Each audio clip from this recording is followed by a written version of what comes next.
राहुल, नील और प्रिया दिल्ली के एक पुराने, सुनसान मेट्रो स्टेशन पर खड़े थे। रात के 11:56 बजे थे और चारों ओर गहरा सन्नाटा था। यह स्टेशन, जिसका नाम चांदनी चौक ओल्ड स्टेशन था, सालों से बंद पड़ा था। कभी यहाँ ट्रेनों की रफ्तार और लोगों की भीड़ हुआ करती थी, लेकिन अब यहाँ सिर्फ खामोशी और रहस्य था। स्थानीय लोग कहते थे कि इस स्टेशन पर रात में आत्माएं भटकती हैं और जो कोई भी यहाँ रुकता है उसे कभी वापस नहीं देखा जाता।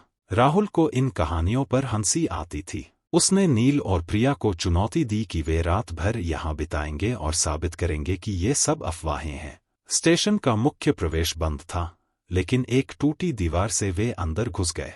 अंदर का माहौल ठंडा और दमघोंटू था।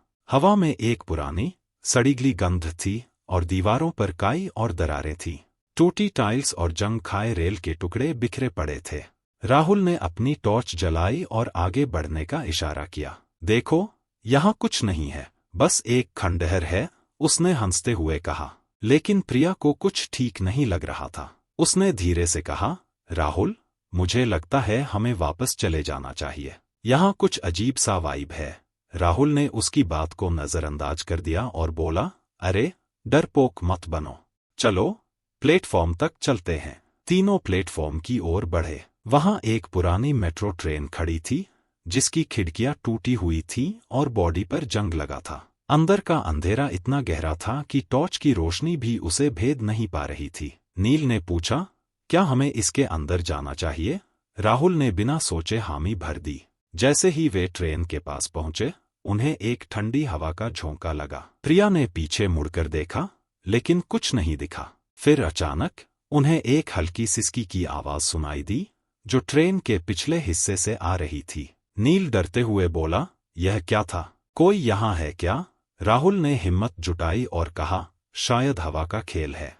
चलो, देखते हैं। वे धीरे धीरे पिछले डिब्बे की ओर बढ़े। टॉर्च की रोशनी में उन्हें एक महिला की झुकी हुई आकृति दिखी। वह काले कपड़ों में थी और उसका सिर नीचे झुका हुआ था। राहुल ने पूछा, आप यहाँ क्या कर रही हैं? यह स्टेशन तो बंद है, लेकिन जवाब में सिर्फ सन्नाटा था। अचानक वह महिला ने अपना सिर उठाया। उसके चेहरे पर एक भयानक मुस्कान थी और उसकी आंखें खाली थीं, जैसे कोई आत्मा उनमें बसती हो। प्रिया चीख पड़ी और पीछे हट गई। नील और राहुल भी सहम गए, लेकिन उनके पैर जड़ हो गए थे। वह महिला धीरे धीरे उनकी ओर बढ़ने लगी और उसकी हंसी अब पूरे डिब्बे में गूंजने लगी। राहुल ने टॉर्च को उसके चेहरे पर फेंका, लेकिन वह गायब हो गई, जैसे कभी थी ही नहीं। यह क्या था? नील ने घबराते हुए पूछा। मुझे नहीं पता, लेकिन हमें यहाँ से निकलना होगा, राहुल ने कहा। वे तीनों ट्रेन से बाहर निकले और प्लेटफॉर्म पर आए, लेकिन अब वहां भी शांति नहीं थी। उन्हें चारों ओर से फुसफुसाहटें सुनाई देने लगीं, जैसे कोई उन्हें बुला रहा हो। प्रिया ने एक कोने में एक पुराना बोर्ड देखा। उसने टॉर्च से उसे पढ़ा।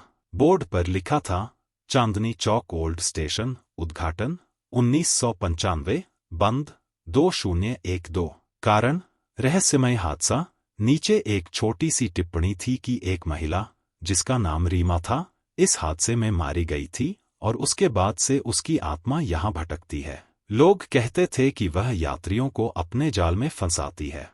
अब तीनों को एहसास हो गया कि वे खतरे में हैं। राहुल ने कहा, चलो, बाहर निकलते हैं, नहीं तो हम फंस जाएंगे। लेकिन जैसे ही वे भागने लगे, उन्हें एहसास हुआ कि जिस रास्ते से आए थे, वह अब बंद हो चुका था। दीवारें हिलने लगीं और धूल का गुबार उठा। तभी उन्हें एक मेट्रो ट्रेन की सीटी सुनाई दी। वे पीछे मुड़े और देखा कि एक ट्रेन तेजी से उनकी ओर आ रही थी। लेकिन यह ट्रेन सामान्य नहीं थी। उसकी खिड़कियों में रीमा खड़ी थी और उसके पीछे कई साए थे, जिनके चेहरे धुंधले थे। तीनों चीखते हुए दौड़े, लेकिन ट्रेन उनके करीब आती जा रही थी। नील ने एक टूटी खिड़की देखी। इधर से, उसने चिल्लाया। वे तीनों खिड़की की ओर भागे और किसी तरह बाहर निकल गए। लेकिन जैसे ही वे बाहर आए, ट्रेन गायब हो गई। चारों ओर फिर से सन्नाटा छा गया। वे थककर बैठ गए, राहत की सांस लेते हुए। लेकिन तभी प्रिया ने पीछे देखा। स्टेशन के बाहर, अंधेरे में, रीमा खड़ी थी। उसने अपना हाथ उठाया और उसकी हंसी एक बार फिर गूंजी। तीनों उठकर भागने लगे, लेकिन उनकी टांगें अब जवाब दे रही थीं। अगर स्टोरी अच्छी लगी तो हमें लाइक और सब्सक्राइब करें।